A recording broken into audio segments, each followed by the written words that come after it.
In this video, we'll talk about the daily and weekly price action of Tesla. I know everyone loves to hate it. We'll talk about the long and short dated options interest, and we'll touch on some Tesla news. There's always stuff going on for Tesla, and we'll check that out. Long story short, still a core position in my portfolio and expecting big things 2026, 2027. But I wouldn't get too excited about 2025 price action if I was you. But let's get into it. Okay, looking at the Tesla chart, not a whole lot has changed since we did the last update last week. I added a little bit more on this pullback, very tiny pullback from where we added. So only ended up gaining about 3.3% on that. Not a whole lot has changed. We're still working with the same resistances and support. We've got like this triple whammy volume shelf here, this blue shaded area. We're above the point of control. Sorry, below the point of control slightly, which is this kind of dotted line. I don't really see much changing with my position weightings going forward unless there is a big pullback. I did add quite substantially recently, so I'm not really looking to add more unless we get below this bull market band. Originally, when we talked about it a couple of weeks ago, we thought this was looking like it wanted to pull down to the bottom of this red wedge. That hasn't happened. We actually broke out to the upside, which I was not as expecting. Given the narrative that was out there, that has changed a little bit. We did make a new high, which is quite bullish in terms of the technical structure of price action there. If we can make a higher low, that would be even better. But getting it above this volume shelf, I think, would be super bullish. That could happen, that could not. Obviously, we never know what's going to happen. We just work with probabilities, and the probability that that would happen was quite high, so I did add on the off chance I didn't want to miss any buying opportunities in the kind of low 300s again. Obviously, Tesla as a car company is still massively overvalued, not going to argue that, but as a bet on the future, a kind of proxy trade, as it were, I don't have options access in eToro, so this is, I guess you could say, it's kind of an options play on the future. If they manage to deliver well on even one of their new products, it's going to be game changer. My bet is more the energy sector is going to be adding faster to the bottom line. Then it's going to be cabs and then bots, but that's way in the future. Way in the future, despite what people say it being like tomorrow. Absolutely not going to happen. This company is always going to trade at a premium though, so we need to kind of weigh that into our valuations and our models. So prices that we looked at last week, we had the bull market support band, which has the confluence with that red trend line at kind of 314. And below that, the bottom of the bull market band and the blue line, which is probably going to line up in the same place. So that's going to offer really strong support there. The only thing I don't like about that support there is it does look like it wants to drop price into the kind of volume gap, which is this gap of low volume here, which means there was less people that wanted to buy at that level.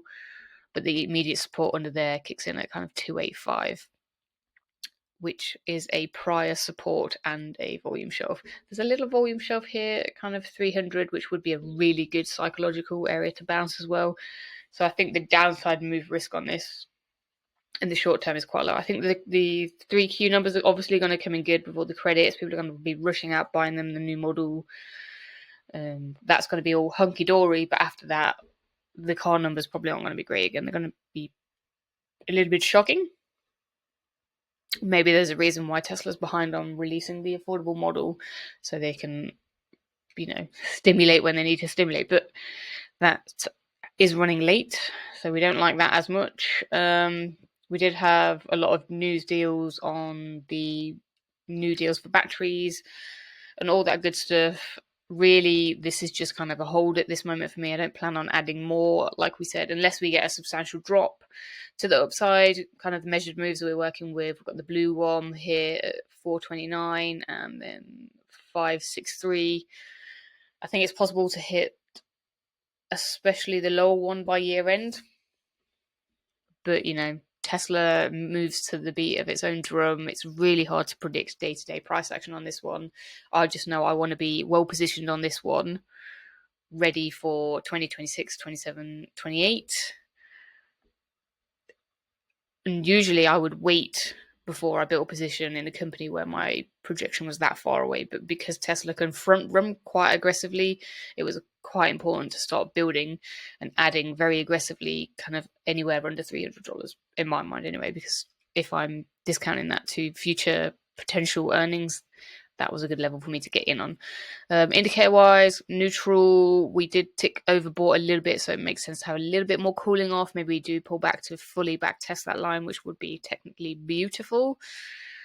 The fund flow looks pretty neutral. Let's take a quick look at the weekly. Oh, I did put on there trim a little at the red trend line. That's probably because I've been adding so aggressively. When I'm investing, I always layer in and out of positions, and I will have a core position in something I want to hold for long term, but I will trade maybe 10% of that actual core position. So I want to make sure I keep the bulk of them, but the rest can be used to increase my share count over time. So judging from my average open price to that would be like a 67% increase. That would be excellent. That's very good return for a company this size. That is one of the benefits of Tesla. It is super, super volatile and you can trade it quite successfully. The indicators on this one, kind of neutral, more neutral, and flow is actually picking up on the weekly. We like that. Volume has been decreasing though here. So price has just been kind of doing nothing flat. But volume for this one's always quite high. People love to trade Tesla, and as for the reason, it's just really volatile. We'll look at the options market on this one though, see what is cracking there. From a market maker's perspective, so where the market makers are going to want to keep price, so they have to pay less premium to people taking long positions and short positions. We are looking kind of net neutral, no preference in either direction, so they're not going to be manipulating price per se from this aspect in the near term. We are above the 50-day moving average, which we do like. It's probably going to backtest that at some point, which makes sense from what we've seen in the regular chart. Just move these options markers out of the way. We've got a lot of people betting more upside to kind of the higher 300 range, which also kind of aligns with what we're looking at.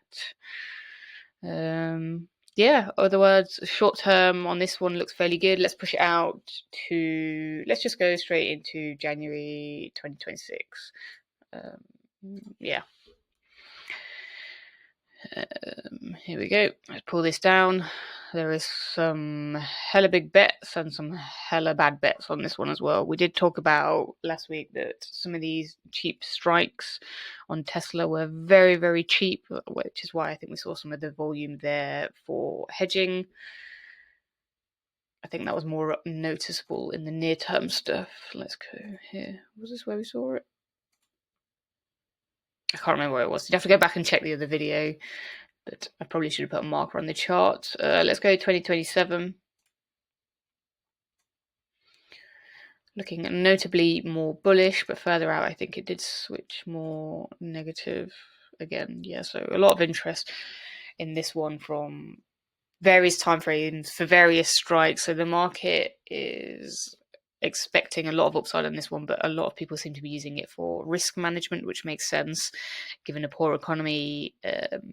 Companies like car companies, they're all going to do terribly bad, and there's still a lot of fear out there that the market's extended, the economy's getting a bit overheated. That's actually going to get a bit crazier when more liquidity starts coming as the Fed cuts. That's just how things go in the market, unfortunately. Things can get spicy for a while, and I think we're at the beginning of a very fruitful bull market in the right assets. Not everything's going to do well, so bear that in mind. A rising tide lifts many of the boats, but not all of them. So that's a little bit of nuance there that a lot of people don't talk about.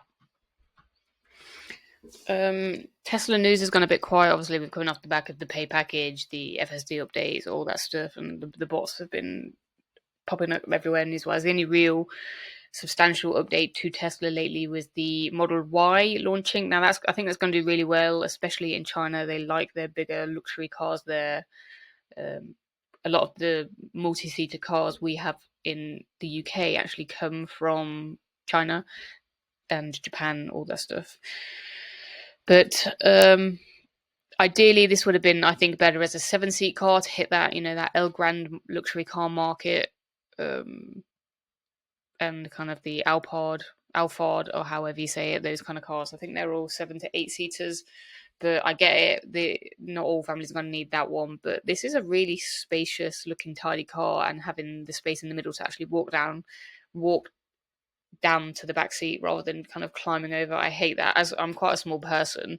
So normally when I'm in a multi-seater car, I have to be the one that finagles myself into the back seats, and then only very unpleasant. But those ones actually look quite spacious. So for even if you were just kind of 5 people in the car, I see that as being a much more comfortable way of traveling, and the boot space looks decent as well.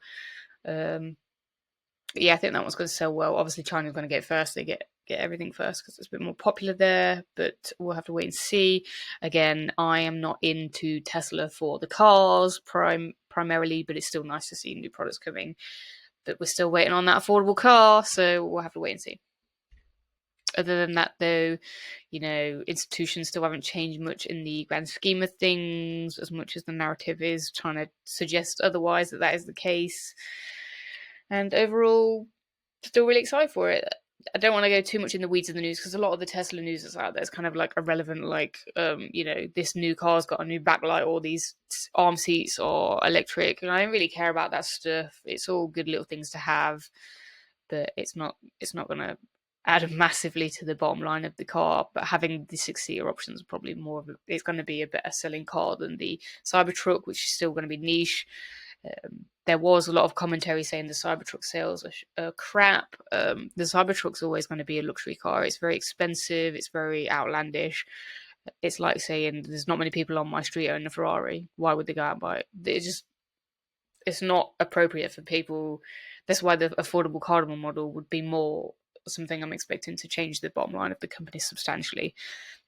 These expensive cars, whilst they're very nice and they have better margins, they're not going to be what makes up the bulk of the revenue for companies like this. It's just not how it works.